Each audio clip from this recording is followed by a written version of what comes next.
Everyone. Okay, we're here.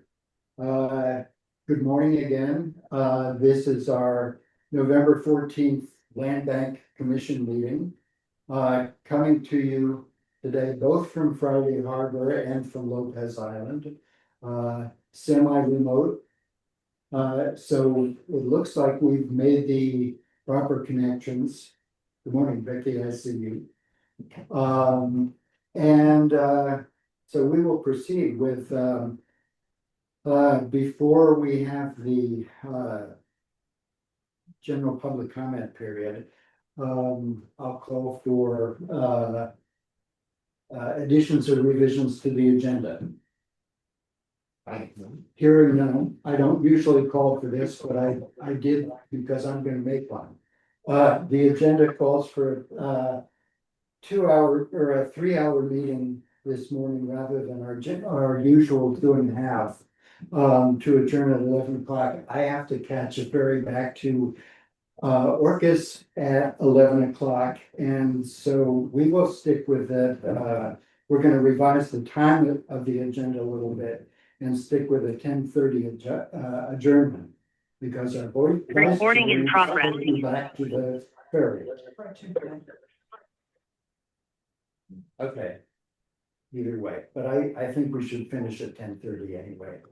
And we will open up with a general public comment period. Any members of the public wish to comment?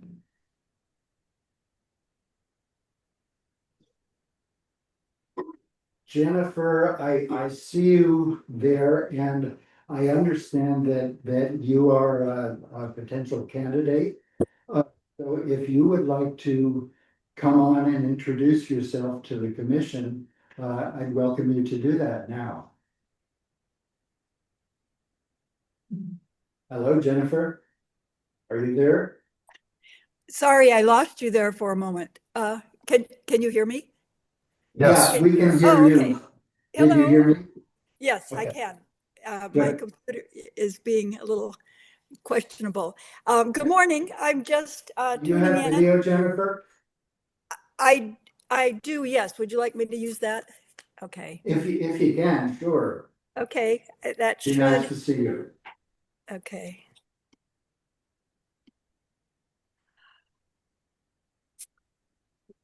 Sorry, it's not letting me. Okay. I'm clicking the. Yeah, it's not letting me. Go ahead. We'll do it. We'll get it next time. Okay. Well, I'm really just tuning in. I've been to a land bank board meeting before, but not for quite a while. And I wanted to just see how it's run and what each of you has to say. And I care very much about the land bank and the work that the land bank does. So I'm happy to be here this morning. Okay. And is it correct that you are applying for a commissioner position? I'd like to get a sense of whether I have useful things to offer. I'm not sure. I'm not good at keeping track of regulatory things. And as you see, I have limited technological skills, but as I said, I really care about the work that the land bank does. And I'm just trying to figure out where I can best offer what I have to offer. Would you like to tell us a little bit about what you do have to offer, and other than your interest in preservation, which is, I don't need to dismiss that, but that's a lot and it's wonderful, but just introduce yourself. Okay, well, I'm 71 years old. In my young life, I was a garden designer in Seattle, and my interests went quickly from installing gardens to noticing the life that gardens attracted. So the life that took place within the gardens. So that led me to study ecology and especially birds much more. I think that's a trajectory that a lot of gardeners follow. I went back to school in both landscape architecture and psychology, wanting to do work on how nature and our psyche relate to one another. And this is years ago now, but it was a wonderful opportunity to explore um, the ideas of the importance of nature in our lives, not just as something out there, but as something that we actually have a deep and meaningful relationship with. Um, I've lived in the islands for almost 35 years. I'm on Shaw now. Um, it would help me, since I wasn't prepared to introduce myself, it would help me if you have specific questions you'd like to ask. I'm not sure we're prepared to ask questions. This is not a formal interview, but just to give you a chance, and if you don't feel prepared, I hope you'll come back to the next meeting and we can meet face to face. Sounds good. Thank you. And I'll figure out the video by then, or maybe come by ferry. Hey, Okay, Jennifer, this welcome. is Amy. Hi and good morning. Hi, Amy. Nice to Hi. see you. Hi. Yeah, would you I think it'd be helpful if you can share with the land bank about your conservation easements that you've donated. Oh, okay. The first property I bought in San Juan County was at 2661 Cattle Point Road. And we worked very hard with the seller to create what I think was considered a very restrictive conservation easement on that property. The easement allowed a 5-acre, 23-acre parcel. The easement allowed a 5-acre area for meadow and buildings. And otherwise, the easement was designed to protect the various habitats. There was an upland dry forest and a low wet forest. There was an ephemeral stream and quite a bit of rocky outcrop. So that was a wonderful experience. And I had previously done an easement, although I wasn't able to fashion it as an easement. It was something attached to the title on a property on Vashon. I think it was a 3-acre parcel where back then there was no one who would take on enforcement of an easement. So it became something attached to the parcel that spelled out requirements for protecting the land for wildlife. Then for Ted Middleton's estate, I worked with the Land Bank and the Preservation Trust to put quite a restrictive easement on that property. I imagine you're all familiar with that property? Yes, the Middleton? Middlewood Preserve. Yes. Yes. And now I'm on a property on Shaw that I'm in touch with Lincoln and the Preservation Trust about how to best place an easement on this property. This is a shoreline property that I bought primarily because of the eelgrass on both sides of the property, wanting to protect it in the best way I could. It has a somewhat varied, what's the word I'm looking for? The habitat varies somewhat. I'm really interested to have the discussion on how to best put a conservation easement on this property. So I think that's it in terms of easements. And I know I'm talking fast and going over this quickly, but I don't know how much in depth you'd like me to go. So again, I'm happy to answer questions. I think that's a fine introduction for now, Jennifer. And I appreciate it unless any of my fellow commissioners have questions. Well, thank you very much for coming and introducing yourself, and we'll see you again. Thanks. Okay, good. And I'll stay throughout the meeting. Thank you. Okay. Okay, we are in the middle of our first public comment. We have one other member of the public, so I will call again for public comments. Okay, hearing none, we'll move on to look at our last month's meetings, the September 19th meeting minutes. Any comments on those revisions?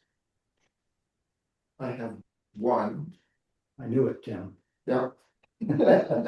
On page 4, under the stewardship report, I realized that Peter must have been very angry at one point, but down under Fowler's Pond, it sounds like the controls are being a real problem. So we might change DAMN to DAM. Oh, that's good. So And Good that's one, it. Tim. I have another comment too. Up above that retreat timing topics, it says Lincoln noted that John Howell is available. I think it's John Howell, correct? HOWELL. Yeah, and JOHN. So he'll be doing a retreat.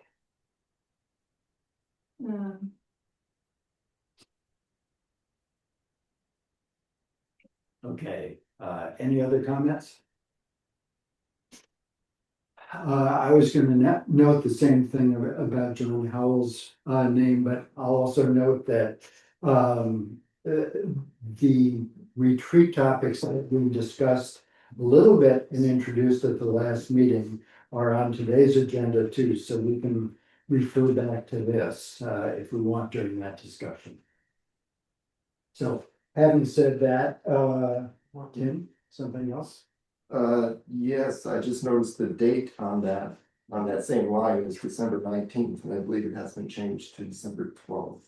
No, No? it's remaining the 19th. Okay. Okay, great. Well, if there are no other comments, we'll consider the agenda, or rather the minutes approved by consent. Okay, thank you. We will move to our partner update, from the San Juan Preservation Trust, and Vicki Edwards is joining us. Again, Vicki. Good morning. Good morning, Brian. Good morning, all. My name is Vicki Edwards. I'm the Conservation Director with the San Juan Preservation Trust. I'm disappointed that we all could not meet in person on Lopez, but really happy we were able to pivot so quickly and being able to see you all at the meeting now via Zoom. So thanks for the quick pivot on that for staff to be able to get the word out. I have quite a few updates to share with you all regarding many partnership projects and outreach that the Trust has been conducting. The first I want to start with is our future San Juan Preservation Trust Mount Ben West Preserve, the acquisition. We are continuing to fundraise for that acquisition, and we'll be doing so. Hopefully we'll be able to complete that in February of 2026. We have that purchase and sale agreement in place with the seller to acquire the property by the end of March next year.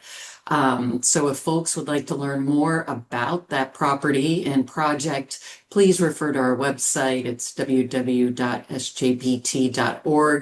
And there's an opportunity, of course, to contribute to that as well if folks haven't already. And, you know, there's going to be multiple phases to this project for Mount Ben West. And after the acquisition, of course, as you all know, we will be working with the San Juan Conservation Land Bank on conservation easement. And we're already having discussions with Lincoln and other staff on steps in the process associated with it to move it forward next year. So more to come on that, and just wanted to share that we are behind the scenes having those discussions and moving forward that process is needed, anticipating that acquisition to occur with the San Juan Preservation Trust acquiring the Mount Ben West Preserve at the end of March. So more to come on that. Our team has been out quite a bit with walk and talks and community presentations over the last 4 weeks since we last connected with you all. Kathleen Lewis, our Director of Special Projects, led a North Shore walk and talk on October 30th with probably about 20 people or so from the community, but also from the mainland as well. We had a few people from Bellingham. And she discussed the ecological values, of course, of the property and our partnership to achieve the conservation outcome. And then also, of course, the great ongoing efforts by the land bank and Peter and his team in restoring and further conserving that habitat. So it was a great turnout of folks. They were really excited about the project and learned a lot about the complexities of the partnerships that we have to be able to conserve these special places. Also wanted to share with you all, trust staff have, last night there was a land conservation community presentation on Orcas Island that was led by Gabe Epperson, our senior project manager. We also have one tonight at the Grange from 6 to 7 that's led by Kathleen Lewis, our director of special projects. And during those discussions and presentations, she will be talking about, how we move forward on conservation projects. What sort of partnerships do we form to be able to achieve our conservation goals? And also just the fact that it is such a community-driven process to be able to protect all of these great resources that we have here in the islands and our communities as well. So if you're interested in attending that, please do so, 6 to 7 tonight at the Grange. And then I also wanted to share that it is our 19th anniversary of acquiring the first part of the Turtleback Preserve and public access area. And we really have kind of this trilogy that we ended up posting on one of our social media sites, which is really pretty neat. It's a trilogy because there were multiple opportunistic phases for us to conserve with the San Juan Conservation Land Bank, more than 1,700 acres. That post has received, an enormous amount of attention. If you haven't seen it yet, please check it out. We talk about our partnership with the land bank and really trying to emphasize and remind folks of all of the great work that we're able to do together. And that's it for the update from me. And if there are any questions, please let me know. Thank you. Okay, I don't hear any questions. Nikki, thank you very much for those comments, and particularly on the anniversary of Turtleback. I had not seen the announcement, but I think that that's a real opportunity for us all to celebrate and for education of the public at large. So thank you. Thank you, Brian. Okay, we'll now move on to our council update. We have with us live and in person our council liaison, Council Member Jane Fuller. Jane. Good morning, everybody. It's nice to see some Orcas people here. Sorry the San Juan Islanders couldn't make it, but glad we could pivot and make this happen stuff. So it's of course lovely to see my Lopez friends. Glad I could be with you all. I do plan on being at the retreat with you, so I look forward to that.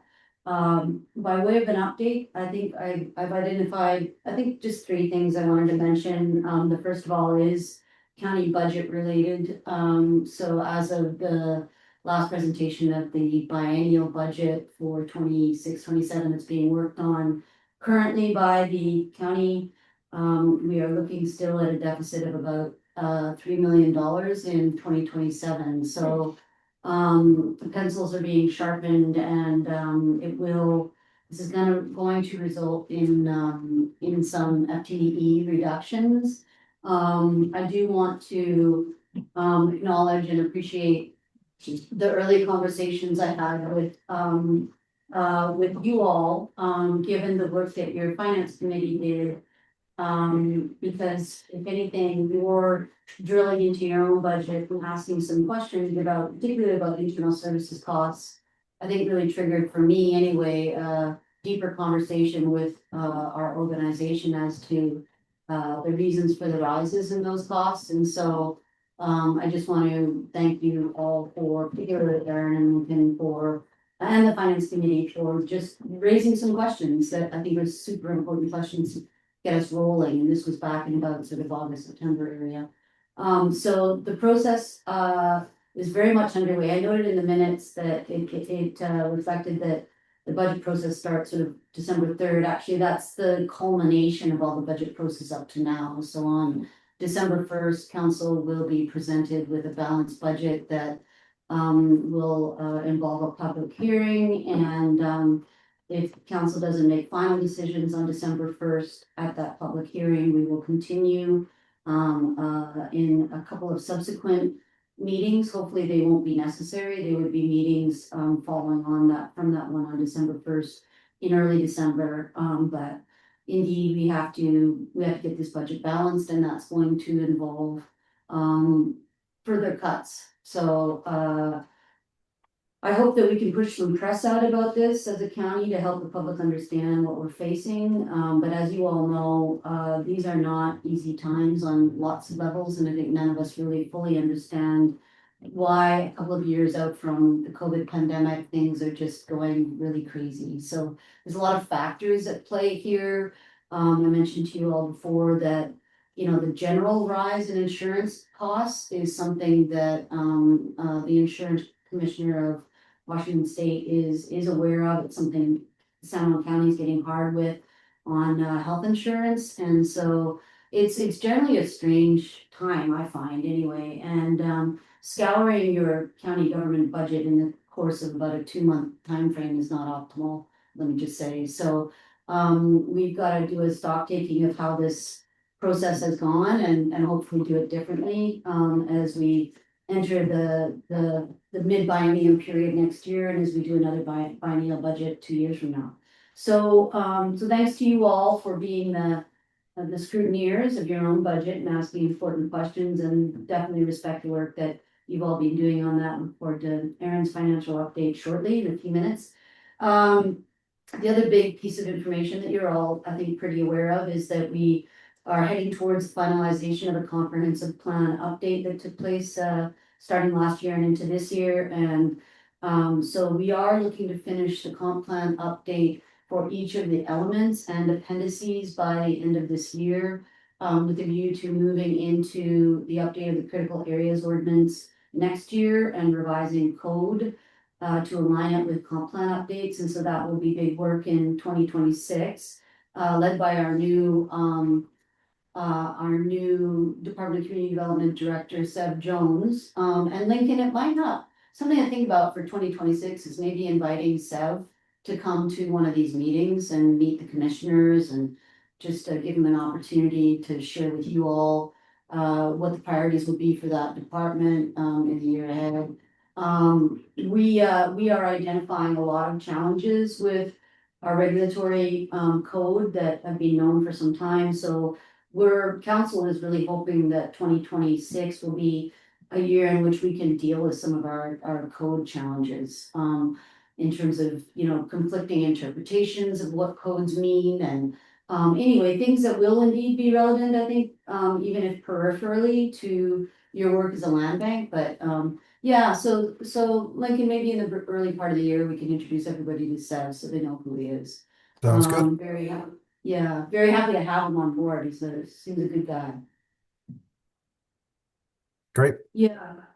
Okay, so so the comp plan updates will be finished at the end of the year. Public hearing takes place on, it begins on November 25. That's a week from Tuesday. So if you wanted to just fill yourself in on where that process is at, in case any of you want to make comments on the 25th of November, you know, please go to the website.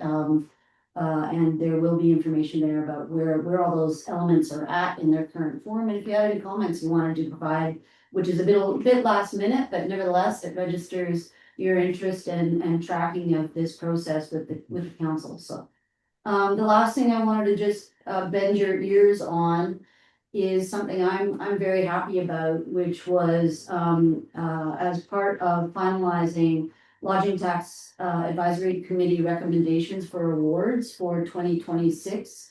The committee recommended to council that we engage environmental stewardship for some work to basically update the lodging tax, the lodging tax 5-year master plan. That's what we're trying to do. That 5-year master plan that is meant to inform how lodging tax funds are used by partners in our county has not been updated in almost 6 years.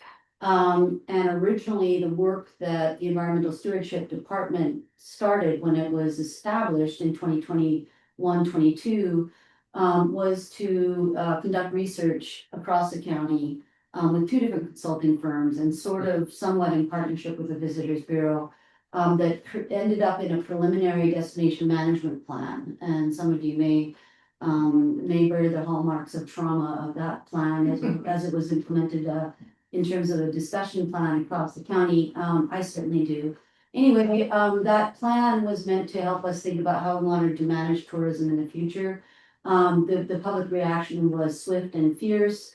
We didn't destroy all of that feedback. We actually enabled Angela Broderick to consolidate all that feedback and write up an analytical report on what the community had to say about tourism and stewardship. And so what I realized in the course of the last year of chairing LTAC is that let's not let that work go to waste. It was a tremendous amount of an investment, $200,000 in consultancy time to deeply connect with across this county with stakeholders as to what they want tourism to do in the future. And so what we're going to do is take that work already done and turn it into an abbreviated LTAC master plan that will enable us to give clearer direction to core entities, including chambers, including the Visitors Bureau, and others, as well as applicants, to how we want to do tourism, how we want to entertain visitors in this community going forward. And there's no question that it's actually, I think, fairly universally felt, and this might surprise all of you, that I think most people who are in this realm of entertaining visitors in one form or another want to make sure we steward this place. So I think you can look forward to having a more robust and thoughtful county set of values and principles relating to how we are a tourist economy that connects that to how we steward our environment here, both our marine environment and land environment. So I'm really pleased that the LTAC group saw the wisdom in this. Council approved the recommendation, and for me, it's just being responsible with money we've already invested in this, but it never got finished. So I also feel it's a good way to help reset, perhaps in some ways, our relationship with the Visitors Bureau and to connect them better to our chambers, because there's some pitfalls in that area. But fundamentally, as you can hear Kendra say, and her colleagues, including Angela Broderick, if we don't steward the place where we live, we're not going to be able to continue to entertain having people here. So this is our environment, everything that we live with here and take care of has to be cared for sustainably into the future, and in the context of continuing to have visitors. So anyway, that's kind of I'm delighted about that actually, and that we get to use our staff person who's been invested in this for the last few years to help us finish the work. So, and I fully expect that Land Bank would be one of the stakeholders that we would consult with in the course of 2026 as we finalize this master plan. And the master plan will be a short, concise document as it is now. And appended to it will be all the research that we did. But it's not going to be a 90-page destination management plan document that people can't wrap their heads around. We need it to be much more concise than that. So, but I think you would be important stakeholders to consult as we go along with the process. And we won't be doing a massive across the county consultation on this because there's no need. So So that's kind of something I want to share out with you guys, because I think it's important you're aware of that too. I think we would all like it if in the future our tourism promoters, even our lodging facilities and whatnot, could further connect our visitors with really neat, exciting organizations like you all, like Conservation District, like Stewardship, Department of Stewardship, Environmental Stewardship, to enable visitors to have a unique experience here, in different ways that touch on our environment and our conservation. So, yeah, so that's kind of my update. If anybody has any questions, then, oh, Peggy has a question, everybody. I think this is great. I'm really happy to hear about this. Where, is there a draft that we can look at? Not yet, Not not yet. yet. The work will start in 2026. Okay, Yeah. and so in the meantime, you'll be looking at stakeholders to provide input. In the meantime, we're gonna encourage Angela to dust off the original plan, to dust off the analytical piece she did on the feedback. She's already familiar with the existing master plan, and she will prime the committee for having an initial discussion of how she recommends approaching an update to the existing master plan. So we'll have a couple of meetings before we reach out to stakeholders, so that when the time comes, you will have something that you can look at, digest. She could, presumably what she'll run is kind of like a working meeting of a couple of hours, whereby she can present how has it been updated based on the feedback and all the work done in 2021, 22, and take any stakeholders we meet with through that. So reintroduce you all to the former preliminary draft DMP document, what's being distilled from that based on community feedback, and yeah, how we wanna see ourselves moving forward. So stay tuned, basically, yeah, so, yeah. Any other questions for Jane? Tracy? I missed public comments. This is Tracy Cotty. We'll have another one, but But this is are not, you leaving here soon? No, I'm here for the duration of the meeting. Perfect, all right, And then then I plan on I, leaving the island anytime soon in terms of permanently, if that's what you. right, well, I want to make an introduction while you're still here. So Absolutely. I can do it now or later. Are you gonna stay for the whole meeting though? I should until a certain point, but I'm, it's just gonna be very short, if I could say it now or later. Tracy, I'm taking commissioner questions and Yes, comments. no for Jane. problem. If you want to connect later, if you don't get a chance today, that's fine. No, I'd like to do it today while people are in this room. Okay. Thank you. Commissioners, any other questions, comments for the council member? Okay, Tracy, if you can make it brief. No problem. I've only been following briefly the concern on Lopez about the public access. And I know it's not land bank property, but while Brian is here and Jane is here, I want to make sure, Jane, you know Brian's background and use him as a resource. You know that I'm retired Not as a commissioner, right? as a commissioner. But just as 30 years of working in the Bay Area on public access issues. And I don't know completely his background, but as you get into solutions and things like that, I want you to have a contact to Brian. Thank you. I'm always available. Thanks for making the introduction. Thank you, Tracy. That was brief. Appreciate it. Thank you. Okay, and I will just say thank you, Jane, and particularly for, and I will second your suggestion about having Seth Jones come to our meeting. I often feel like DCD doesn't recognize the land bank, and we certainly should be working together. So I think this is an opportunity to kind of renew that relationship, and we should take it. No, it's a good idea. It's the right time too, because he's just started on September 10th, so he's really, his mind is very open and he's absorbing a lot of information, so I think it's perfect timing. But thank you. Okay, we are up to chair and commissioners' reports. Commissioners, Over first. please. I haven't had, it hasn't been a busy time for a month for the land bank. But I did manage to get out to Weeks Wetland and see the new observation platform and the plantings around it. It looks really good. I'm amazed you got that up so quickly. Thanks, Tom. It didn't feel quick. Hello, Marilyn. Yes. Marilyn? Hi, everybody. I this week had a great opportunity to see the Mount Ben West property, which I had missed the field trip earlier this fall, and it was completely. I'm so glad I was able to go up there because it was completely different than I had anticipated, and I was able to see the interplay between the various parcels up there. I walked from up the Goldenback Trail, from basically sea level all the way to the well, almost the top of Mount Ben, with our land steward, Doug, and approximating the perhaps future trail.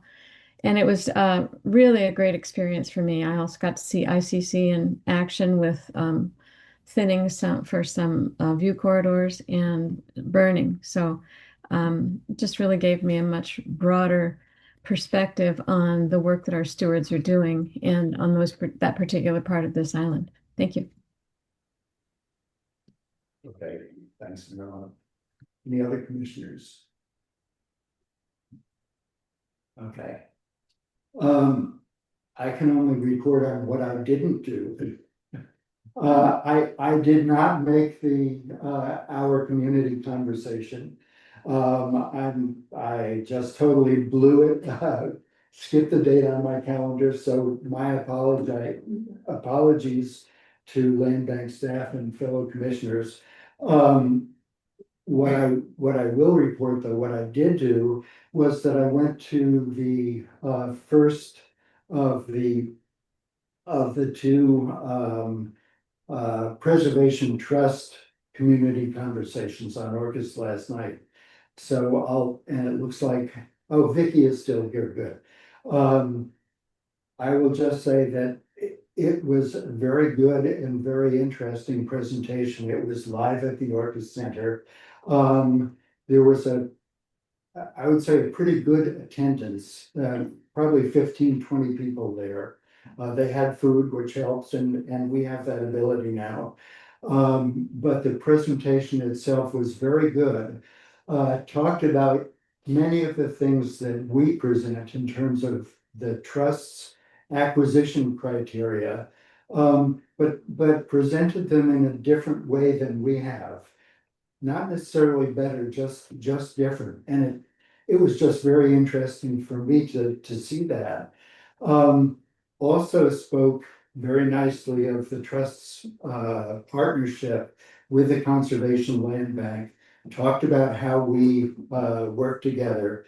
Of course, many people in the audience, as always, have questions about that, understanding our various roles. So it was another opportunity to explain that. And then, of course, they wound up with a pitch on the Mount Ben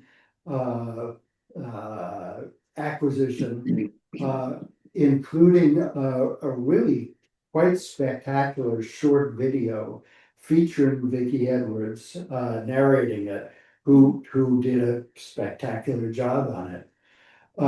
So as Vicki mentioned, the second part of that presentation, or the second presentation, is going to be tonight at the Friday Harbor Grange.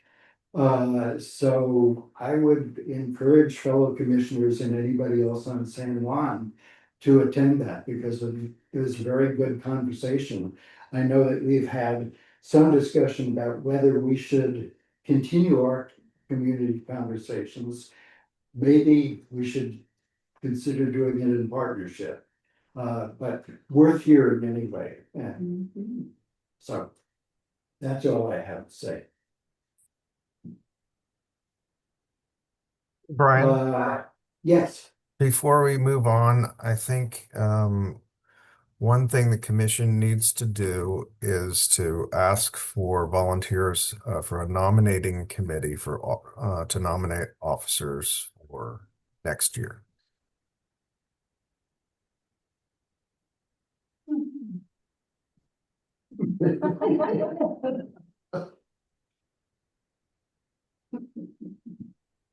Tim.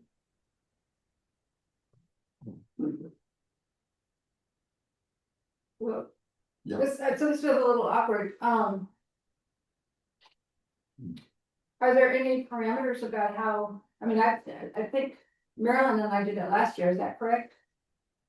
Or Tim and I did it Yeah. last year, it was very short notice, so I think it's a good idea to bring this up, does it matter if it's a vice chair and somebody else? Well, if you would like me to give you some suggestions about who might be on the nominating committee, I can do that. I think it's a great idea. I think that Amy and Tim might be a good nominating committee. Yeah. I would be happy. I will do my best. So an initial yes, it would be helpful, Lincoln, to talk offline about kind of the timing and the Yep. process, since I haven't done that before. Thanks. Yep. Pretty simple. Yeah, I think That'd be great. usually it's been done right away at a simple meeting or a phone conversation.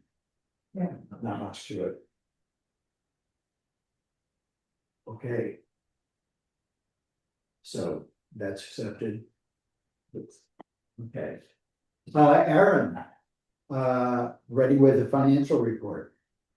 Yeah, this shouldn't take up too much time, just a little bit of a brief update on where things sit in 2025 and then for the biennium budget process for the land bank.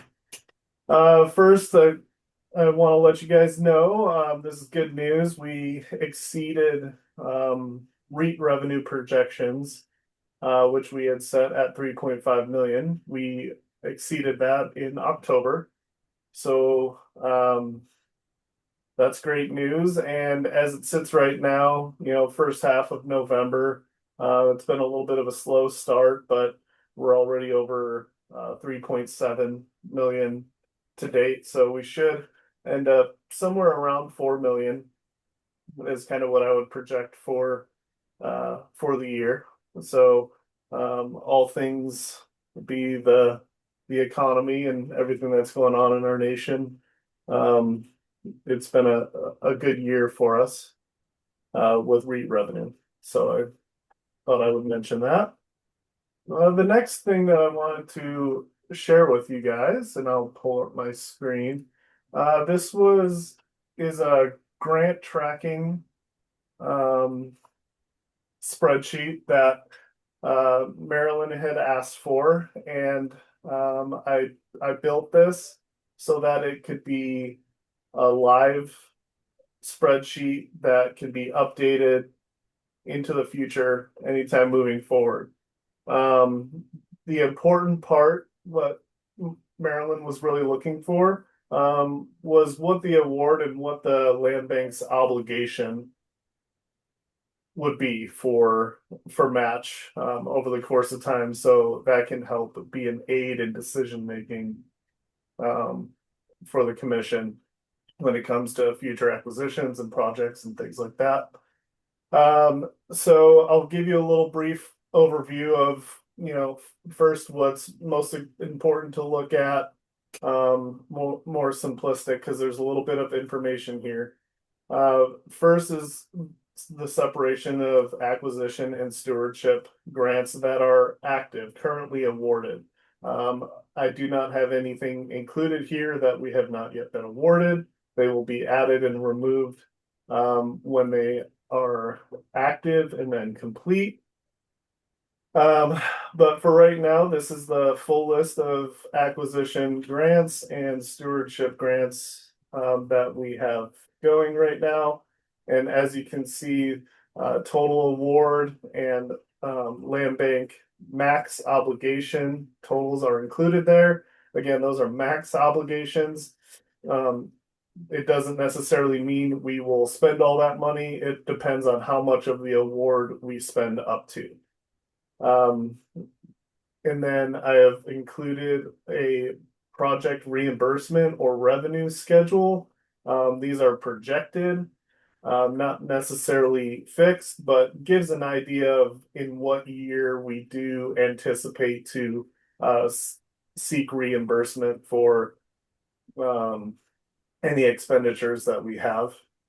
And then on the right-hand side, we have the total match and total reimbursement received with the outstanding award balance remaining, which will show, in grants that, whether we maxed out the award or we came in under, just kind of a live living document and spreadsheet that we can share on a monthly basis or sorry, a quarterly basis, whatever anyone prefers. And as you can see right now, we have a couple that are new, for instance, having the Beaverton Trail project in there. And this is kind of just the next few years and beyond of what that the project reimbursement and expense would be. As a reminder, we do have a match of 13.5% on the Beaverton Trail project. So I thought it was a good opportunity to share this with you. Marilyn, do you have any thoughts or anything you'd like to say about it? No, thanks, Aaron. The one thing that we'll be pulling, this not showing here, is we'll be pulling out our match as we work on budget, because that'll be coming out of land bank funds directly as we make these matches over the next few years, but we're not there yet. But thank you very much for putting this together. I think it really helps not only to have a sense of, the big chunk of REIT that we use, but these are pretty big numbers, and they represent a lot of either acquisition or development. So I think it helps to see the details on them. Thanks for putting this together, Aaron. Of course. Aaron, I have a question. Yes. The chart that you're showing up on the screen is different than the one that you sent us a couple of days ago. Yeah, it is alive. It's constantly changing. The one that I'm sharing is active as of or updated as of today. I was made aware by Aaron Halcomb that the Watmow addition that I did have marked as complete. We are still seeking further reimbursement for administrative costs.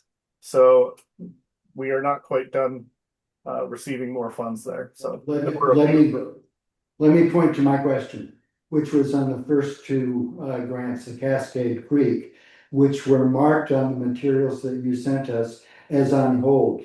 I didn't know what that meant, but the total of $500,000 that was apparently on hold and seemed to be included in the bottom line of grant monies received in 2027 is now not on hold. So has that changed? The money is flowing? So when I originally built it, I was playing around with different, building out a spreadsheet that was able to color code and make all these changes. And I realized that the one that I sent, when I was playing around with making sure this all worked, that I had these marked as on hold. And the reality is they're not really on hold because they are active. They were awarded. The deal with those two grants is they're really based around water rights acquisition. So currently that's not really, there's nothing on the table right now, but those grants are active because they have been awarded through 2026. So I just ended up making them active instead of on hold. I think that was just a better representation of where they actually are at. And then I felt like it was important to update our match there for this grant. that 46,000 is for Washington Water Trust, which is helping us, which is a consultant on the project. And that's part of the match, along with mostly in-kind time from Peter on this project, staff time on this project. So we they're are just clear to updates. receive those grants. Sorry, say that again. We are clear to receive those grants. Yes, if we do get the opportunity to acquire the property or the water rights. Thanks. Aaron, just quickly, I noticed that you're expecting grant receipts in 2028 on the trail project. Are you anticipating construction to last that long, or are you just looking at reimbursements in subsequent years for previous years' construction? Yes. This was the budget that was laid out from Doug early on in terms of the projected outlay. That could shift at any time depending on, you know, the award goes through 2031. So that's just potential reimbursement and follow-up billings from the construction phase. Thank you. Lincoln? Brian, I just wanted to clarify, going back to the Cascade Creek water rights question and those grants. You know, we've been carrying those along for a number of years. I don't know how much longer we're going to be able to do that, but obviously what we're talking about there is our efforts to purchase water rights from Rosario in order to maintain flow in Cascade Creek. And with all the uncertainty around Rosario and the various transactions that have been going on, it's just been really impossible to make any progress. So we'll continue to try, but you know, we can only do what we can do. Thanks for that explanation, Lincoln. My understanding is that those are reimbursement grants if we are able to purchase the water rights, and which we haven't been so far. So, okay, understand the confusion. Thanks. Yeah, and they have been extended a few times, but currently they are set to expire in 2026. I'm not sure if they will be extended beyond that or not. Okay. Peter's shaking his head no. Okay. Which kind of puts an exclamation point on it. Yeah. Okay, so we'll talk more about that process. Yep. Okay, and then I have one more to share with you, and this is in regards to the 26-27 biennium budget process. As the council has continued to host budget workshops with all departments, and as they seek a balanced budget here, I know that has been quite the process. Lincoln and myself have really followed that process quite a bit, just to keep an eye on it and see how it impacts our budget, because there are current expense departments that we use for county services, fleet, which is motor pool on the budget lines, facilities, IT. So these are funds that are currently trying to reduce their expenditures, and we did have an update from Fleet, and I wanted to share that with you. Fleet has decided to take a look at their program as a whole and potentially restructure. And for this biennium budget process, they were including a 6-year surcharge to help bring their cash balance back up to a proper operating amount. And that was putting a lot of strain on a bunch of departments, and they have decided to remove that surcharge from the 26-27 budget. The lease rates and overhead costs, those are still there, and as you can see, still about 2 times what they were in 2025, but they have reduced for the biennium as a total for the land bank by almost $74,000. So that's the first major change that we've seen to our budget for county services.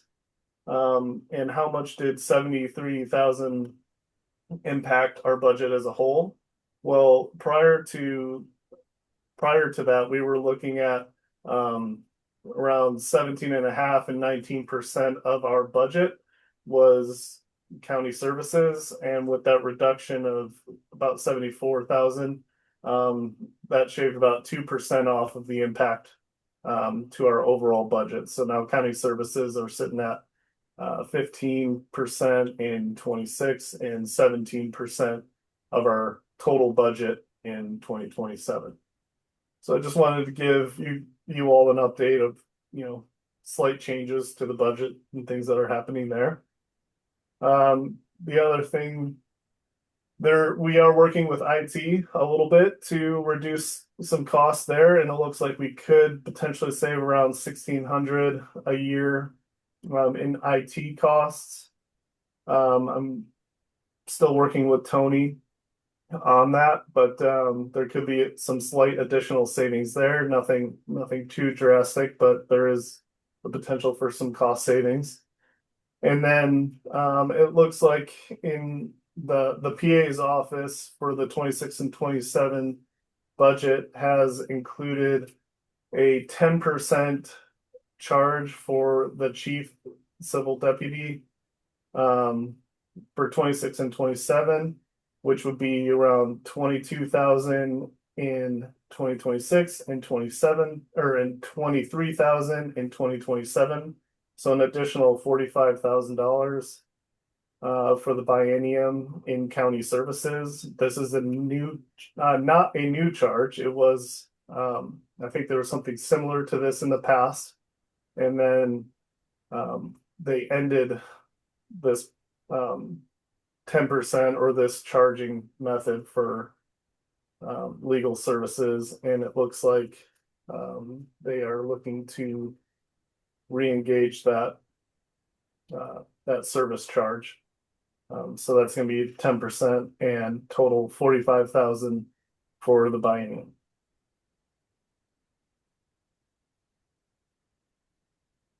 So overall, we do have some savings, which is great, even with the addition of the potential PA's office charge of around 30,000 savings for the biennium. And that's current. Thank you. I need a clarification on this chart too. If you want to go back to it. Yep.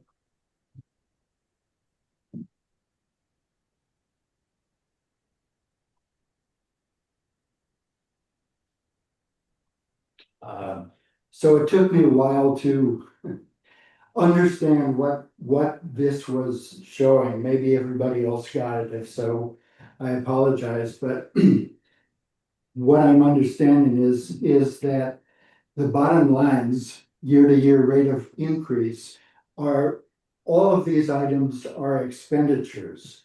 So when we're seeing the bottom line expenditures by a dollar amount or a percentage, those are actually increases to our expenditures, but decreases to our bottom line budget.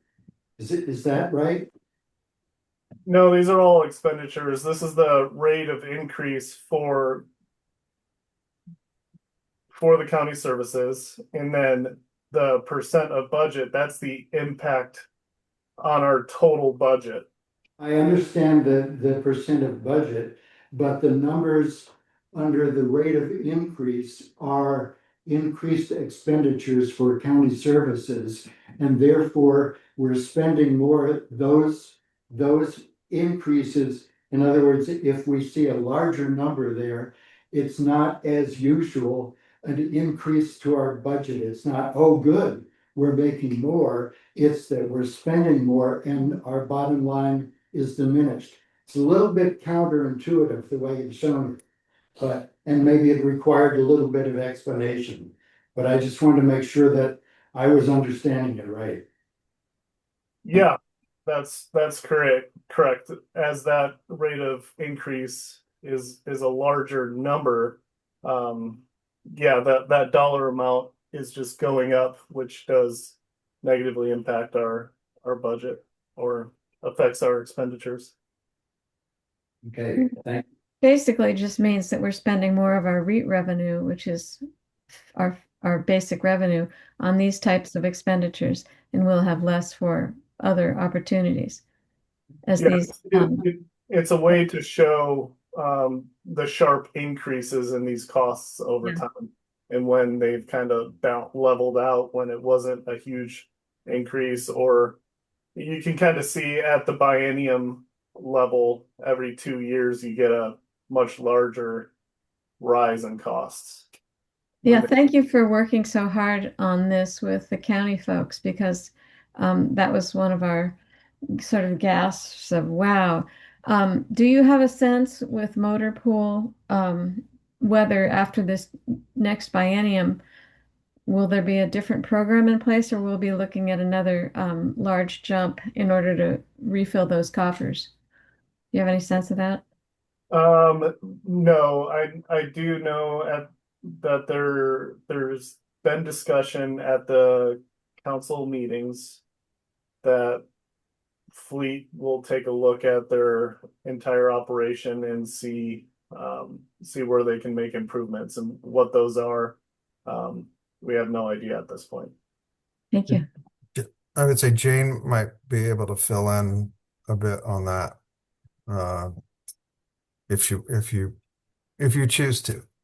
Yeah, sure, Lincoln. I mean, the last discussion we had when Fleet made a presentation, it was pretty clear that we need Fleet to revisit their business model, and they actually suggested that they are of that view as well. So I mean, I certainly, and I think I can speak for my seatmates as well, we certainly would not expect that they're gonna come back with a revisited business model in terms of how they function, that's gonna then transfer more costs onto those who buy services from them. So there's absolutely a need to sort of just restructure how they're operating, and to also look for other alternative sources of revenue from outside of our county departments. So to answer Amy's question, I would not anticipate that the land bank or anyone else who uses Fleet services is going to be expecting some phenomenal increase in what you have to pay by 2027. That's not anticipated, and council wouldn't be okay with that, so.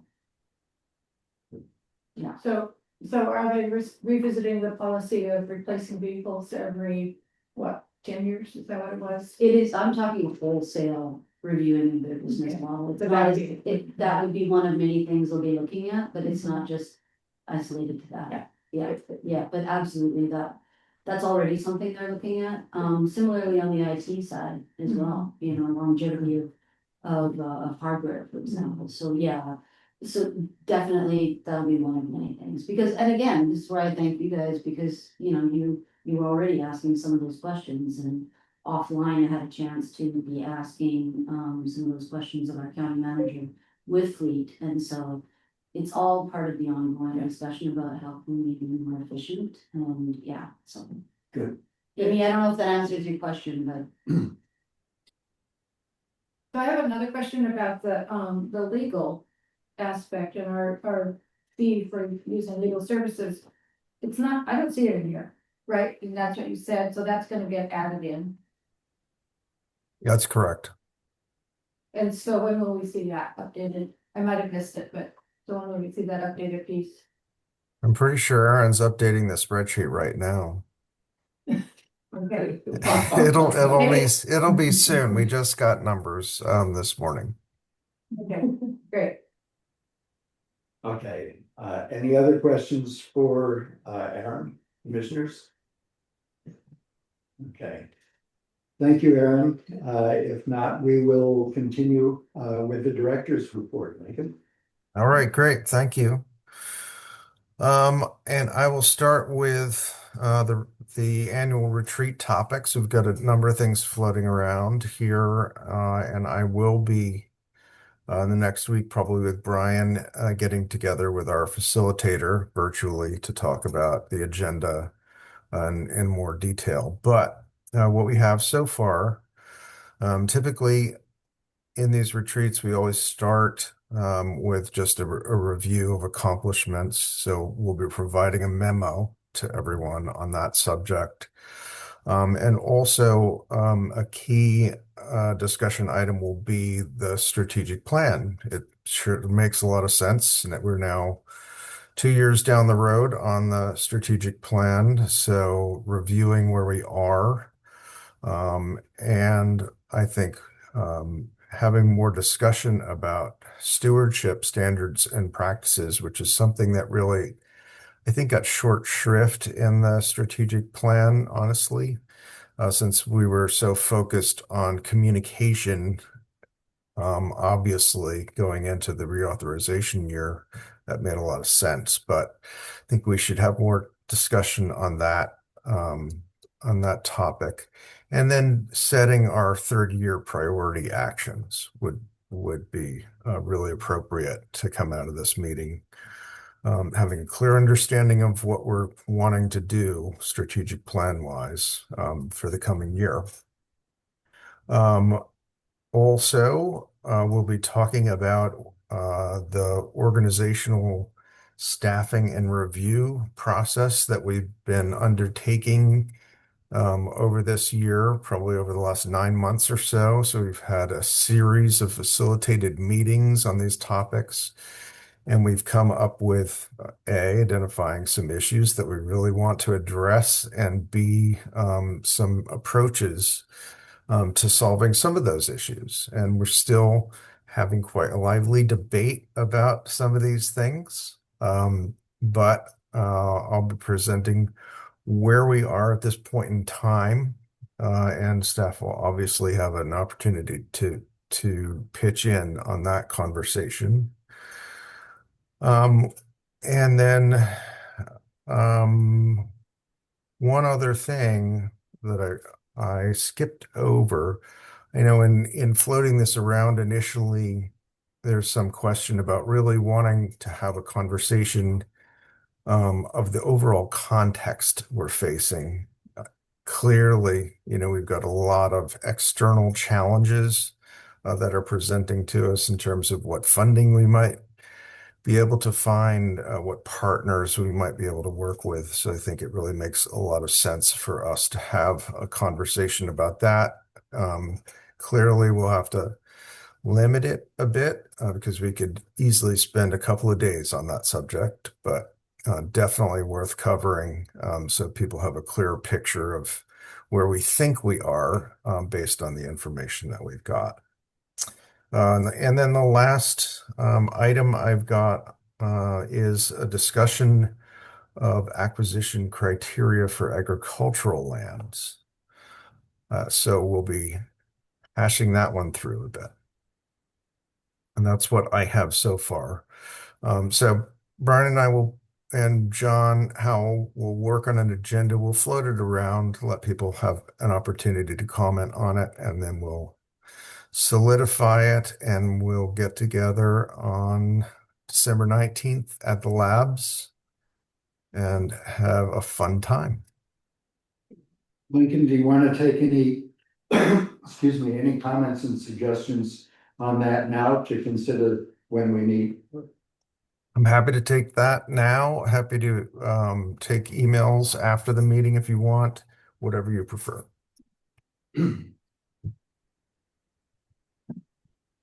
Anybody? Okay, hearing none. I have to say, Peggy. just in terms of acquisition criteria, I'm greatly interested in having a deeper conversation about land bank's role in ag lands protection. But Brian and I have been talking, and I guess that my question is, are people interested in opening that conversation up to acquisition criteria more broadly. I am. That's what I thought. We didn't rehearse this. So, yeah, I don't know what other people think in terms of that. Yeah, Okay. curious. You bet. I think that would be a very good topic. I'm just worried about time. Yeah. Over. What I had in mind was not really very much, just looking quickly at the criteria and the way we present them to the public, which is a major point of interest and concern, particularly last year during the renewal. Not a lot of changes, but I think there's some small things to consider. Perhaps with the emphasis on agriculture. And also my other interest is easements versus fee acquisition. I'd love to have a little discussion on that.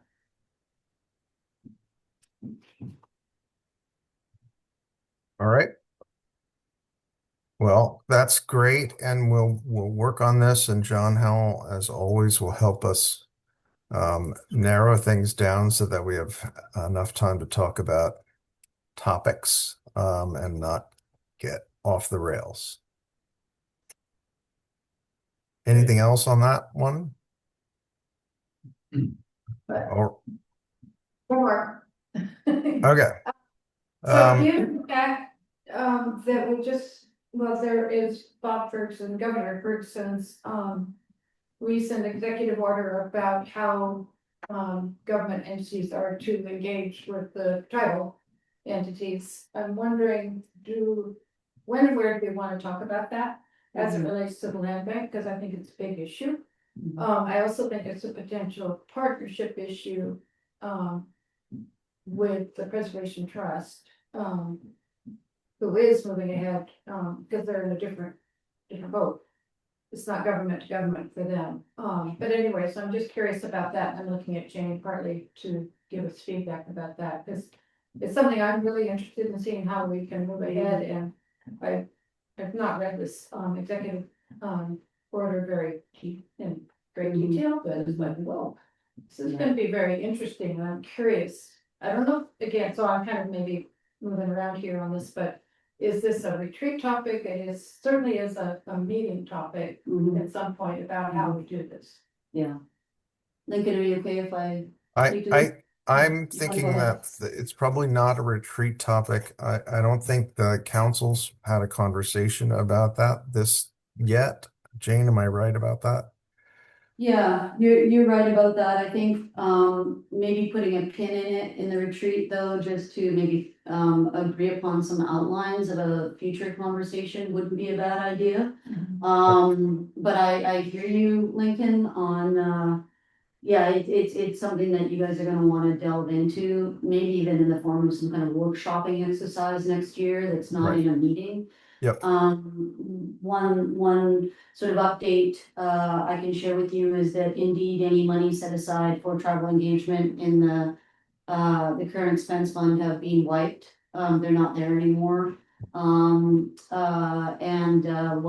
Kendra told me was that environmental stewardship is really looking internally to see how they can advance any tribal engagement work through the grants that they receive and carve out funding to enable them to move from their tribal engagement framework and use that as a basis to take advantage of some grant funding to engage tribes in the projects that they're having funded by grants.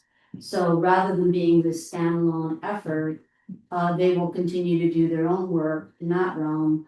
When that has not been presented to council or discussed with council, this current council with the two newer members has never had a discussion on tribal engagement of any substance whatsoever. That is something that we're gonna need to do in the new year. Maybe it'll come up in the retreat, but in the retreat that we have in January, you don't generally delve into substantive content on topics. So it may be that we flag as council the need to have in the first quarter a discussion about tribal engagement. Taking into consideration Governor Ferguson's executive order that you just referred to. So it's challenging for environmental stewardship without any funding stream at all to finance anybody's work on that. So that is how environmental stewardship's handling it right now. If you were all to delve into this next year, and I think it would be great if you did, given, well, not the least of consideration is the Watmouth addition works you already initiated and discussions you already initiated around that, in this area. I would really encourage you to invite, Francis Robertson to come and Kendra, to come as well, to have a discussion with you about how they came up with that framework. I don't know if that discussions that are being had with you all. Francis presented to us several months ago. Yeah, so Initially. right, and I think, I think they've continued to do their own work on it within the realm of their own projects. I think it'd be good to check in the beginning of the year and see how has it gone? They sent letters out on December 24th of 2024 to all the tribes, only heard back from a few. But I think it would be an interesting context setting conversation to have for how the land bank, we might want to lean into this kind of work going forward. And then a question for the state would be, if this executive order is being issued, I'm gonna guess it doesn't come with any funding. Yeah. So what? That's a conversation actually for our legislators as well. Our LD 40 legislators to ask. So I think, yeah, I definitely kick this into the first quarter of next year, but Lincoln, maybe just put just a few minutes of brainstorming into it. How might you want to lean into this in the new year? That's what I would suggest. Right, looks like Amy's got her hand up. Okay, thank you. Amy, go ahead. Yeah, I was just going to ask if everybody's actually seen the executive order. I have the signed PDF that the governor sent out to all the tribes, and it was, quite a masterful move. The first morning of Centennial Accord a few weeks ago, he announced it, and it's, for those of you who haven't read it, it's comprehensive, and it really is a great additional commitment by the governor. So I'm happy to send that to Tanya or Aaron to share with the commission if everybody doesn't already have it. Thanks. Yeah. I think you sent it around to all of us, didn't you, babe? I don't think so. Maybe it was just a No. question. Where did we get it? Yeah, Okay. anyway, I pulled it up We myself, don't have- because actually Aaron brought it to my attention and then I pulled it up and looked at it, so. But I am aware, just to follow up on Jane's comment, as I was reading it, I was thinking, oh my goodness, this is really involved. And simultaneous, the state having a budget issue and counties having budget issues, is that like, yeah, so that's. And tribes as well. Yeah, could be, I don't know about that, but yeah. Well, Amy, that would be great if you would share that with all of us. Thanks. Okay, good, thank you. Lincoln, you want to go ahead? Sure. I'm ready to move on to acquisitions, and I will start with the Demetric property. This is one we've had a long-standing conversation with the Demetrics. They're wanting to donate a conservation easement and also trail easement on their property. I don't have a map to put up, unfortunately, for you, but I'll just tell you it's fairly straightforward. This property is 2 properties north of the Channel Preserve, so it is a waterfront property. It's one of the larger ones, so there's the opportunity for subdivision. So the conservation easement basically would set up a building envelope and prohibit any subdivision, prohibit a guest house. So basically keeping it status quo, really great and really interesting property too for a 20-acre piece.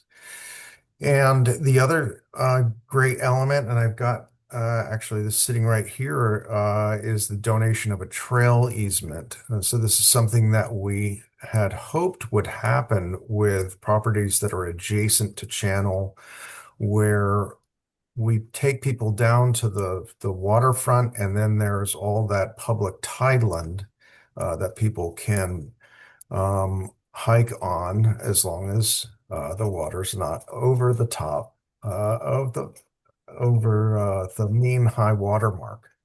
But what we'd hoped was to get a little strip of land from property owners where they allow public access, so it provides a greater opportunity for people to walk. What the property owners get in return is indemnification, liability indemnification, and coverage under the recreational immunity statute. So it's quite attractive. And the reality is the beach down there really, no one who has a house up there sees anything that happens down on that beach, so their privacy is not impacted by people walking along. But this is our first trail easement that's coming out of that process. So hopefully there will be more. Any questions on that one? I just want to make a comment that, it's great that Tracy's here. She's pointing at Tim. No. Oh, at her. Okay. Her. But anyway, I mean, it's, whatever. Everybody's pointing at each other, so. Keep it. I'm just here to listen and watch and catch up, so. Herm and I were in on it together from the get-go. That's what I thought. Yeah. Thank you both. All Okay. right, so we've got a few more details to work out on the easement, but we should be getting that done quickly. I think I mentioned that this is donation, yes. So we're grateful, very grateful for the Demetrics for this. It'll be a great thing to have.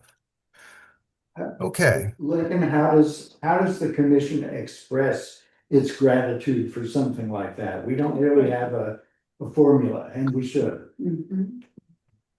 I was thinking that you would make a personal phone call, Brian, no, we send out letters. We do communicate in writing with folks and thank them. If you would like to have something that comes directly from the commission, we can arrange that too. I think a letter from the commission would be great. Okay, excellent. The Coho Addition project. This is a salmon recovery funded project, one that was initiated by the Preservation Trust. It continues to move forward. This is fully funded now. So just to refresh your memory, we'll be acquiring about 6 acres on the east side of Cascade Creek. It's part of 2 parcels, so it's a little complicated in that regard. And that our next step is to have that area surveyed so that we have an accurate legal description. Then we can put together the purchase and sale agreement. We do have an agreement on price. We have got some other details we need to work through with regard to drainage issues. But the first thing is getting that survey done, and then getting the purchase and sale agreement pulled together. We're due to close on this, I think, by the end of March of next year. So we'll be working to get this one done. It also includes a piece of the shoreline there as well, where there have been tribal canoe landings, which I think Brian and others have participated in. So great. It's a great pickup to better protect that creek, both sides of the creek, and protect some of the forested area. I know, Peter, you might want to add something to my rambling description of this. I'll chime in a bit on stewardship. Okay. That's about all I have. Okay, thanks, Lincoln. So before we break for a break, redundancy, I just want to ask those present online if we have any other potential commission candidates who would like to introduce themselves to the commission? Anybody? Okay. So let's go ahead and take a let's see, where are we? Let's take a 10-minute break. Let's take an 8-minute break and reconvene at 9:35. Thank you.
Okay, I'm muted. Okay, we're ready to reconvene. Recording? Looks like it's recording. Good. All right, we're set. And next we have the stewardship report. Stewardess. Anybody? I see Peter nodding. No, I'd be happy to talk. So yeah, good morning, everyone. I'm the steward on Orcas, and just following on the interest in the Cascade Creek flow restoration, I just wanted to give a little background for those who aren't familiar with that, including that we had kind of a banner year for Chinook in Lower Cascade Creek, which is just a couple hundred meters at the lower end of the system before a natural barrier. But most years it's been a coho run. In the last couple of years, we've had an increasing number of Chinook, which is interesting. Most of them are probably escapes from hatcheries, including the Glenwood Springs hatchery on Orcas. But we're doing some genetic analysis to try to find the origins of those fish. But they're spawning in the creek, and the coho should be showing up anytime now. So again, this is maybe the only actual salmon bearing stream in the county, and we've been trying for many years now, I think probably 5 years, to secure some of the senior water right, which is owned by Orcas Water Holdings, which is the former owners of Rosario Resort. So when we originally applied for these grants, the resort actually included a letter of support indicating their interest in selling some of the rights. And we've just been kind of in a standstill almost ever since we got the grants. We've managed to extend them a couple of times, but as Aaron said, the extensions go through middle 2026, and that's it. I've inquired about extending them again, but it seems very unlikely. I'm in regular contact with Orcas Water Holdings. That's the Bartow family and their representatives, including Christopher Peacock, who used to run the resort, who lives on Orcas. So we have regular communications, and I think what I've concluded at this point is that they want a lot more money than we have. So we have about $500,000. In the last grant renewal from Ecology, I managed to add $15,000 to do a water right valuation. It's not quite an appraisal, but we basically have hired a consultant through the Washington Water Trust to evaluate the rights, determine their economic value. And that number might be, let's just say, for example, it's 500,000. I think the resort owners have a number like 3 million in mind. So we are, kind of inching towards the deadlines on the grants. The valuation is almost done. My intention is to try to meet with the resort or with the water rights owners once we have that evaluation in hand and see if we can convince them that they're asking too much. But I think what we're more likely up against is needing private donations, and it's probably a little unusual, but I just wanted to mention this in case anyone knows any fans of native salmon runs that might want to contribute to this effort. It's been a careful dance with the owners since the beginning. We never want to get into any kind of pushy situation with them, but they remain willing sellers. It's just there's a large gap. So hopefully this will come to a good outcome, but I'm not optimistic at this point. So we're just going to keep working up until the very end and see what will come of it. Otherwise, we had a very productive summer on Orcas, and Tyler and I are both kind of breathing a sigh of relief that it's done. We had our last day this week with our part-time seasonal field assistant, Scott Devereaux, who did a great job, and just kind of reminds me once again that we really depend on that seasonal position. We had a number of years ago, Kayla Seaforth was a multi-island field assistant. When she went away, that position basically got allocated to San Juan based field assistants, and so we sort of lost FTE, and the field assistant, seasonal field assistant, kind of added some of that back. and has been, a critical thing for us. We've got, I think 14 preserves now on Orcas and maybe 15 parking lots. It's a lot for two people. So just hope that role continues. Happy to answer any questions. Okay, thanks, Peter. And you and I should talk a little bit more about Rosario offline. Happy to do it. Yeah. Okay. Brian, I do have a question about the ongoing discussions with Rosario, and I'm just wondering,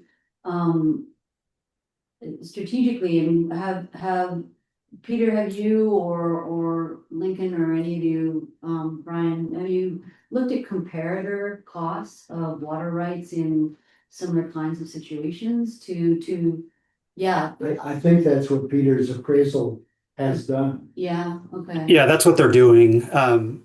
The water rights owners are taking a sort of a ecosystem services value approach to their water rights. Their thinking is, if this is really the only salmon run in the county, it should be worth a lot more.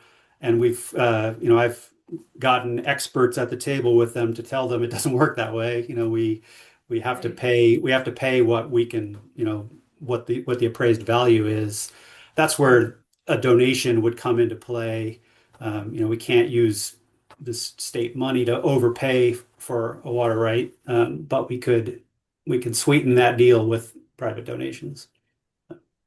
Well, maybe what we should talk about is if the county or any entity of the county can provide any more non-financial support to that effort. I don't know what I mean by that, but just for the idea. Yeah, well, yeah, sure, and you might want to, I don't know, you might want to involve Councilmember Paulson, given that he's based on Orcas. Have a conversation, bring him into the conversation. Yeah. I am finding he's rather resourceful in terms of the people that he knows and has contacts with and all the rest of it. In terms of an in-kind contribution, of the county, I wouldn't say forget it by any means. I would say, what would that look like? And, but given that Councilmember Paulson's on Orcas, I would, perhaps you and Peter and Lincoln might want to have a conversation with him. I could set that up. And tell him where you're at with this, That's a because good I think raising that kind of money is gonna be tough. What I was thinking in that suggestion was just, even if the county could lend its name to that effort. Right. Give us some extra push. Right. Yep. Yep. Thanks for that suggestion. Mhm. I'll do that. Okay, thanks, Peter. Anybody else? Yeah, I'll go unless Doug wants to jump in. Just making some notes about what's going on in Lopez. Today, the Lopez school is doing some field trips to Channel Preserve. So the elementary class is out there doing some bird watching, along with the high school science class that are going to be doing little presentations on their study topics for the elementary class. Are you joining? Well, it's right now, so it's not able to join. Did you set that up? My son is on that. Did you set that up? No, it was initiated by the teacher. And we did Chatwick. They did a Chatwick Marsh field trip last week that I went on. And they did the school life trail. So they have two local, bird watch, Beth St. George and Liz Scranton are helping to talk to them about birds. Cool. Very fun. And upcoming is we're gonna do a Watmouth planting next Friday. So this is on Friday morning from 10 to 12. We're gonna do plug planting where the sport court was removed. So we planted half of it last winter, and now we have the rest of it sheet mulched and ready to plant into with plugs from the Salish Seeds Nursery. Bigger projects, upcoming projects, is a Friends of San Juan's got a grant for an upright head restoration project. It's something they've been working on for many years. There was an initial feasibility and design, working with Coastal Geologic Services. So there used to be a building on A restaurant. a restaurant just west of the ferry terminal. And sometime in the 90s, that slope failed. And so much of rock was placed on that beach. And there's also kind of an old concrete ramp from when it was going to get subdivided and developed. So the plan is to remove all of that and add nourishment to restore forage fish spawning habitat. It also will require, there's a water line at the top of that slope, so that will get moved landward, and also the little access road and ferry terminal employee parking area. So all that will just get pushed back in case of future slope instability, but it's all been designed and approved. So they have funding to move forward on that project next year, 2026, 2027. Yeah. We are also nearly waiting a report from Rain Shadow Consulting. They're doing forestry assessment of all of the Lopez forested properties. So they did their field work over in August and set up some permanent monitoring plots. They're working on that report for us. Where's that, Amanda? Rain Shadow. Rain Shadow, Consulting. okay. So they did Orcas in 2022, maybe Turtleback in 2022, and the rest of Orcas preserves. And so now they're doing Lopez. And hoping to take that information, update the Lopez Hill management plan, and also just see what the recommendations are for the rest of our preserves. Let's see, I'm working on some parking area improvements for the Fisherman Bay spit. And I have a rough design, but I'm gonna be hiring some help to get that design and drawings ready for that work to happen. I think that's all. Hunting season wrapped up at Lopez Hill. There is still hunting season. We'll be open at the monument this weekend, so. Do you have any idea how many hunters? Oh yeah, we had, I think it was about 65 requested written permission, which is pretty similar to previous years. Yeah. Everything went. And on Lopez, everything went smoothly. On Lopez, we're not tracking when hunters, what days they've actually hunted, how much hunting hours on site. But on San Juan at Mount Grant, there is a sign-in that they do online through WDFW, so that's a little bit different how it's set up over there. Anything else? Any questions? You got it. Great, thank you. Thanks, Amanda. Okay, anybody else? I see Aaron and Doug and Doug. Yeah, I'm happy to jump in with a couple of things. Just wanted to also say it was really great spending a couple hours with Marilyn and in the field, and just going to give a quick photo of that while I'm chatting. This is from up on the Mount Ben Preserve, where it's always a fun place to get people to be like, wait a minute, what am I looking at? Where am I? It's a pretty remarkable spot up there. So, so let's see, my screen sharing option thing just went away. There we go. A couple things. We've had a few like really busy periods with multiple sort of out of our control forces stacking things up, and I just wanted to say thank you to colleagues on other islands and otherwise for stepping in and helping kind of plug a bunch of holes that we've had.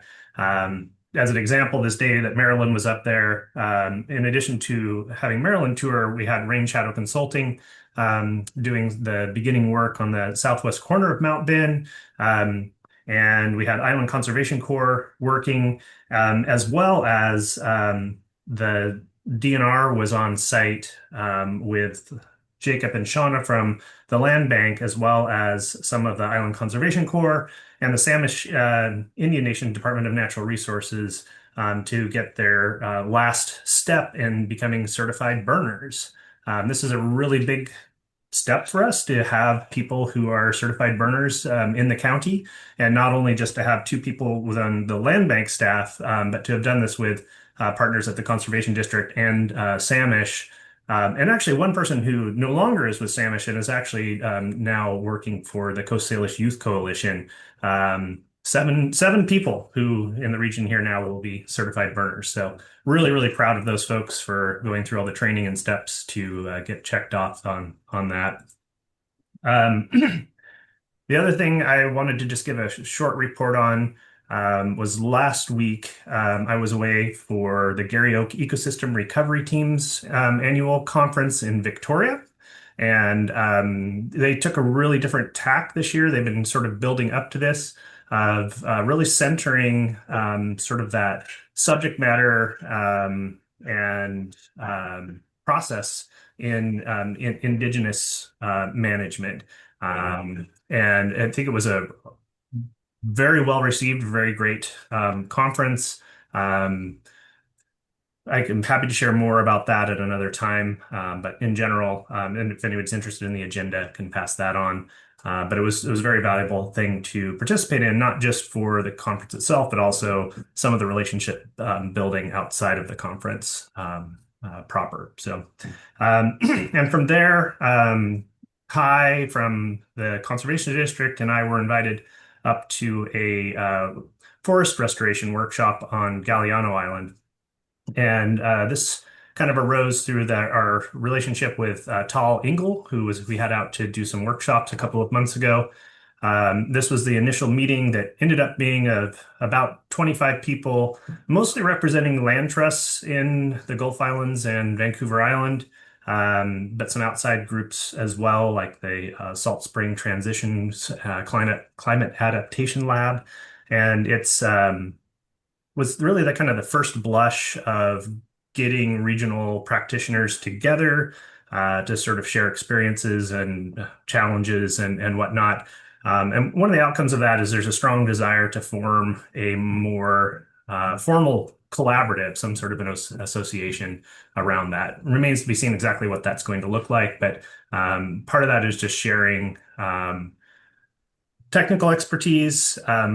And another big part of it, I think, is going to be just kind of trying to strengthen sort of outreach and communications so that there's a little bit more of a cohesive discussion happening in the region surrounding sort of forestry work. So really another great opportunity, and yeah, grateful to get out and sort of share some of the good work we're doing here. So I think I'll leave it at that. Good. Thank you, Doug. And I see Erin is online. Are you getting ready to change? Go ahead. Sorry, before, I had a thing I want to follow up on Doug with. Sure, That's okay. please.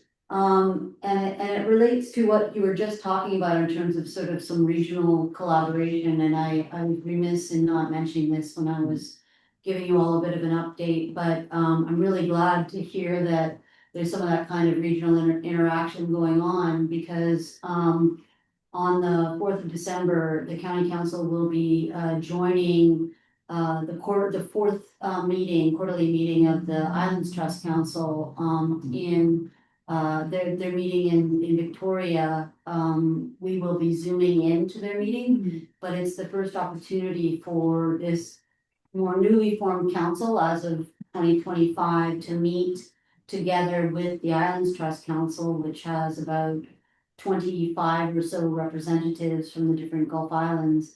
And what we would like to do together is breathe life back into our memorandum of understanding and cooperation that is decades old, actually. But this interaction with this cross-border group sort of went a bit dormant during COVID. And as you might have heard, Just in October, the Economic Development Council of San Juan Island of San Juan County and a sister body in the Gulf Islands forged an interesting meeting that took place with representatives from both sides of the border in Sydney, British Columbia. One of the themes that they just really talked and brainstormed around was environmental issues. The other was economic development. Councilmember McVeigh went to that meeting, so did Kendra, so did Jessica Hudson, our county manager. And that was really not, that wasn't county or county council or Islands Trust Council official, but it was an opportunity just to talk about shared environmental issues and concerns, and then economic development as well. So when we sit in on their meeting on the 4th for a couple hours, it'll be an opportunity for us to talk about what kinds of topics we might want to work on together, and even sort of at a staff level, what kinds of issues we would want to connect San Juan County staff on with staff from their respective areas, their jurisdictions on the different islands. Forestry could potentially be one of them. Land use is another one they're very interested in. The emergency response tow vessel is an issue that's being worked on collaboratively on both sides of the border for a very long time. That one will continue. And so, Doug, I just wanted to mention that because, you know, if you would like to share just in an email that you could send to me, copying Lincoln in or something about, you know, what kinds of recent conversations have gone on with fellow islanders on on the other side of the border in Gulf Islands about potential to regionally collaborate exactly on what you were talking about, which is sharing of information, experience, technical insight, you know, what shared problems do we have? How might we want to work together? So if you don't mind just shooting that to me, and I will share it with the county manager and have it passed on to Justin and Carrie, because that is another example of how we could perhaps lean into some cooperative cross-border work. So anyway, I meant to tell you guys about that. I forgot. So, but yeah. That's great. Yeah, good. We are all Cascade here. Indeed. Thank you, Jim. Yeah. Okay, Aaron, are you standing in line? Yes, thank you. Good morning, Erin Halcomb, Stewardship Coordinator. I'll just do a brief overview related to the tribal conversation. We sent out letters of notification for both our acquisitions on Blakely and East Sound, as well as an update on the Beaverton Trail project. We work with Frankie on that. So she's aware. And also next week, we'll continue a conversation with the state co-managers group about deer management on 2 Orcas preserves. So Frankie's also included in that. I'm starting conservation easement monitoring. And then also been working to prep some ideas or projects for the 2026 salmon recovery funding grants. So thank you. All right, thank you, Aaron.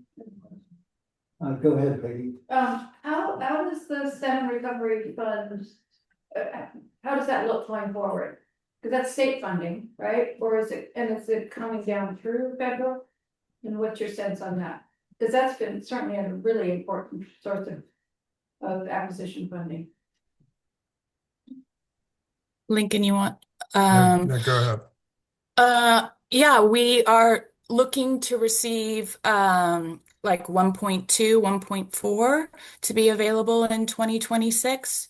It's considered a PSAR year, and Vicki, I'm not sure if you want to add in on that, but we should be looking good for this upcoming year. How it moves forward, I'm not sure.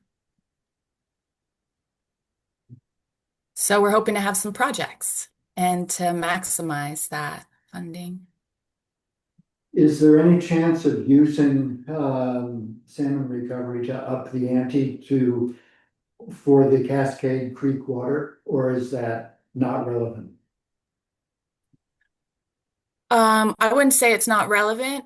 It might be a little too early to say. There's always a potential chance, but we're going to meet with our partners like the trust and some of the regular folks that apply for that funding to see what projects will come forward through for our county and make our pitch, I think, for dollars at that point and priorities.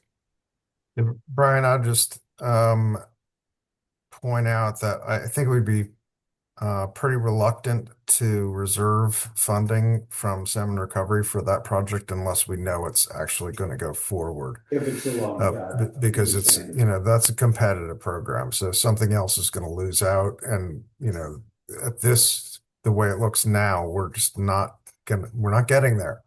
So probably not. Well, generally, if you lose that funding, it devolves down the line to the next project. So it seems to me it might be worth a shot. Now, whether they would see it as unlikely enough not to award it, that's a different story. But anyway, just a thought. Okay, thanks, Aaron. Anybody else? I see Charlie there. Okay, I guess not. So outreach and communications, and Tanya is apparently away. Anybody else carrying that? So no outreach and communications report. Hey. I would love at some point, and I imagine there's probably an internal discussion about this, but about our community conversations and how we want to try to address that in the future. How we can be more effective. And yeah. So would it be appropriate to add that to our list of future agenda items and for another meeting? And I've suggested that for the future, we actually agendize these agenda meeting, future agenda items and try to take them off meeting by meeting to the extent that they're manageable in the course of the meeting. I would like to see more kind of broad scale policy discussions, and that's a good one. Speaking of future. I just want to ask a question. I was curious to know, Peggy, what you're interested in exploring in that conversation in that forthcoming meeting in terms of community conversation. Right, so we don't get much participation. Okay. So when I was participating in the last one, Tracy was there. It was so great there, Tracy did. But is it worth all that work?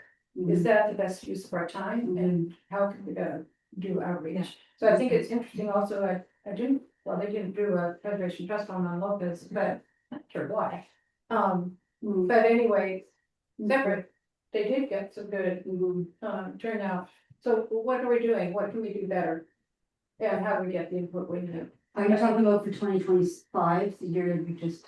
No, I think looking forward 26. Okay, yeah, because we're almost. We have We to did do so it much outreach during the to a year, is it? Yeah, Or have we gone down to one? I forgot. Two. two. One Yeah. month in the So spring. Yeah. But what we're seeing is a generic update, generic community conversation where we try and throw out a couple of items. It just is not resonating. If we have a meeting around a management plan or there's some controversial issue or some acquisition that people are really excited about, then we can certainly get people to come to meetings to talk about those. But this, just doing an update clearly has not been working too well this year. I would suggest, Peggy, that prior to taking it back to the commission as an agenda discussion item, maybe you and Lincoln and I can get together before our meeting next week with the Preservation Trust and see how you both feel about my idea of possibly partnering with the trust on these things. That may or may not hold water, but just as a preliminary discussion. Well, Brian, we do have a quarterly coordination meeting coming up with the trust on the 21st. So we can talk to them about that. Yeah, what I'm suggesting is that the three of us talk. I mean, I don't want to put that on the agenda unless both of you I see. agree Okay. it would Yep. be viable. Yeah. Okay. I think there was just really quickly, if I can, Brian, something just to, we have a resource, and a very highly and heavily utilized one in the county, in our communications coordinator, Erin Andrews.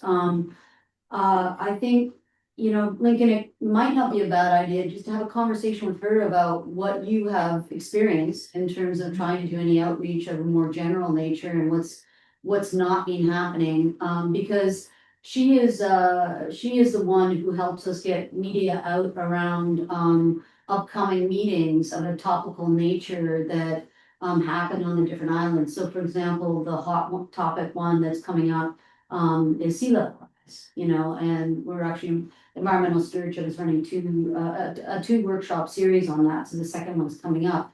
And I mean, I think something that you are all very likely familiar with is there can get meeting fatigue in this community on across all the islands. I would say that I think I by extension as a council person, I think there's been a lot of meetings that have been called in the context of the comp plan update, particularly by this Compass group on all things environmental. The year before that, there was a lot of meetings around the community health assessment that the county conducted. And it just feels like it's a shame to be for an organization to put a lot of effort into calling a meeting and nobody comes. And so you almost wish that there could be some better coordination about how different related entities maybe of the county are doing communications outreach and why. And I would almost venture to say that there's just really not a point in having a meeting just to update people on their work. Because they can attend a meeting, they can read whatever information you pushed out. But I think that, you know, what I'm experiencing is that people come to meetings when it's topical. Right. And when they have something they want to weigh in on. Yeah. But I think you guys probably are also being hit with just a lot of community meeting fatigue. And there's only so much you can tap into the community to try to get their feedback. And when it's really important, you want to be successful at it, you know? So Erin is somebody who's worth talking to about how you might want to approach this differently. I don't know. I think that's a great suggestion on both counts, the meeting fatigue and topicality, but also that Erin is, she's been very helpful to us. Yeah, And for sure. I think she does a great job. Cause she, just 20 minutes with her could Yeah. be, just give you some insight. I don't know, It's a great just idea. a thought. Thank you. Too many parents. Right. Sorry. G-E-R-I-N as well, like Erin. Aaron and Aaron. Yeah. Okay. So speaking of future agenda items, we have a somewhat shortening list here. I suggested to Lincoln recently that we can check off a couple. It sounds like we're definitely gonna discuss the organizational structure and staff organization at our retreat. So that'll be a good lengthy discussion. Sounds like we may review the acquisition matrix criteria at the retreat. Accessibility, I think, and I was the one who asked to put that on the agenda. I think that's probably not a real lengthy discussion, and we could handle it at one meeting sometime. You could handle it at one meeting sometime next year. Tribal relations we talked about, that's gonna be an ongoing thing as it occurs. So I think that we can check off all of those pretty immediately, with the exception of accessibility, and tribal relations is gonna be a continual conversation. So is there anything that any commissioners want to add to that?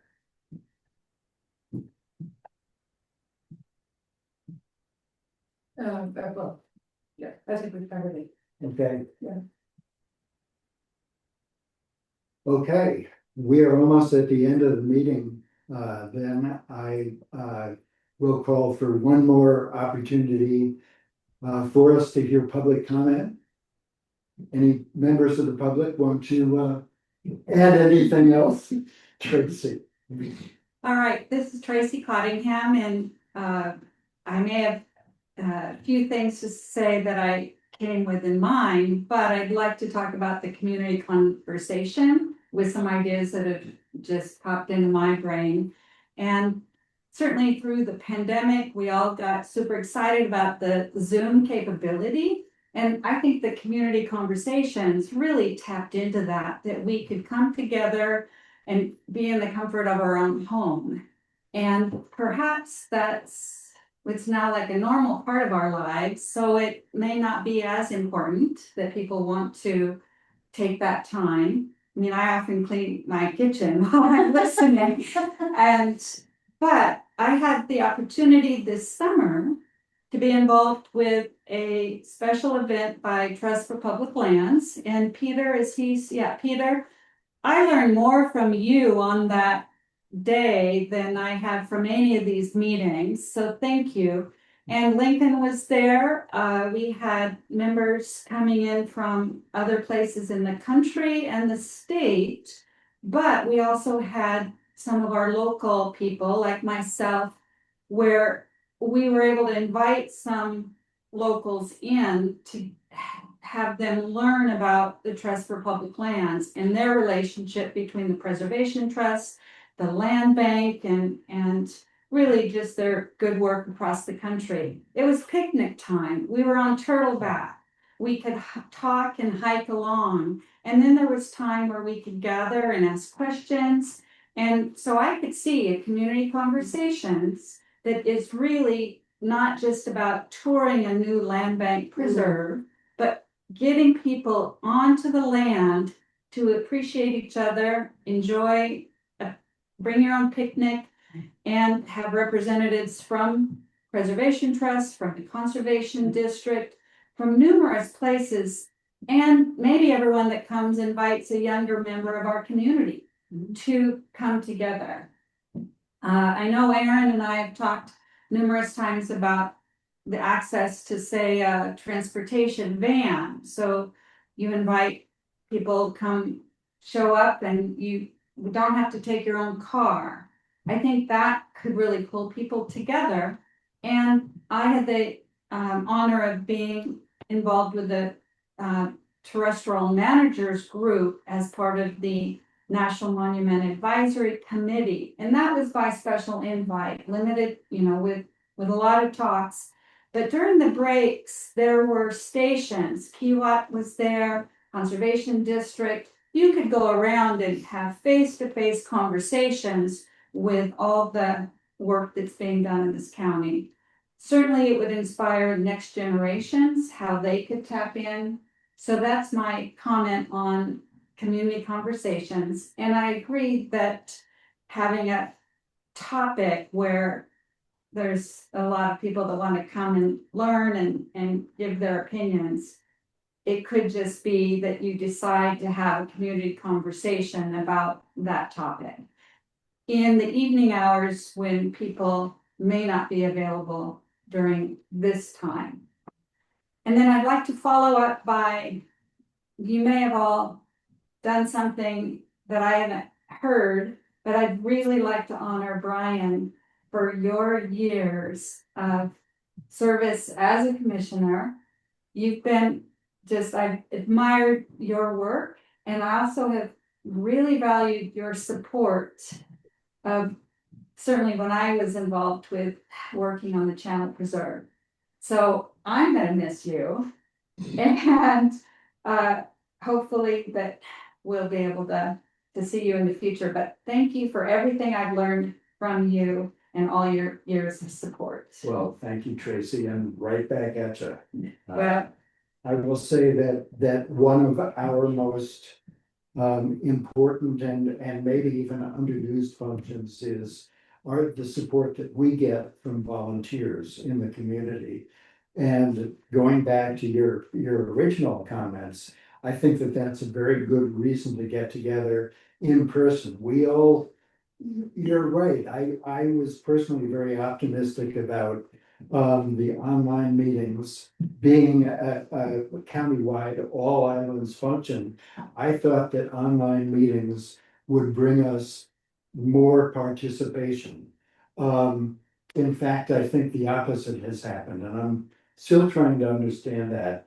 But what I think I do understand, especially after last night's meeting, is that, it's important to get together face to face and meet people with the same kinds of aspirations of, love of nature, of preservation, and meeting new people, getting together and schmoozing with old friends and colleagues. That's important, and maybe we've been missing out. So thanks to volunteers, and we need more of that. Thank you. Right, well, come visit anytime. I will, sure. Got lots of friends here. Okay, anybody else, members of the public? Okay, with that, I think we stand adjourned until December. When is our next meeting? 19th. 19th. Calendar, December 19th. We'll hopefully see you all then. Thank you. Will that be recorded parts of that? They're or all is it recorded. private? Then the retreat as well. Ask Lincoln on that one. I don't know. Yes, Lincoln's nodding. I'm not 100% sure. We'll have to talk about that. Yeah, I won't be able to make it, I'll be overseas, so. well, we will have a report. We always do coming on that consensus. Sounds good. Right. And Jane, make sure you have his contact. I think she does very. I do. He's probably one of the more prolific writers to council since I've been on council. So, and I was gonna say something, but It's hard to retire. But I've appreciated Brian's regular and consistent feedback and input on all manner of issues that council has been deliberating. Thank And you have been, your voice has been heard and recognized, and you've really shared your expertise and your knowledge, and I really appreciate it as a council. It's our home. It's important stuff. So we have definitely got a connection. Thank you. Thank you. That's good. Okay. Thanks, everybody. Thank you. Bye. Thanks, guys. Bye all. Thank you for showing up. Hi, thank you.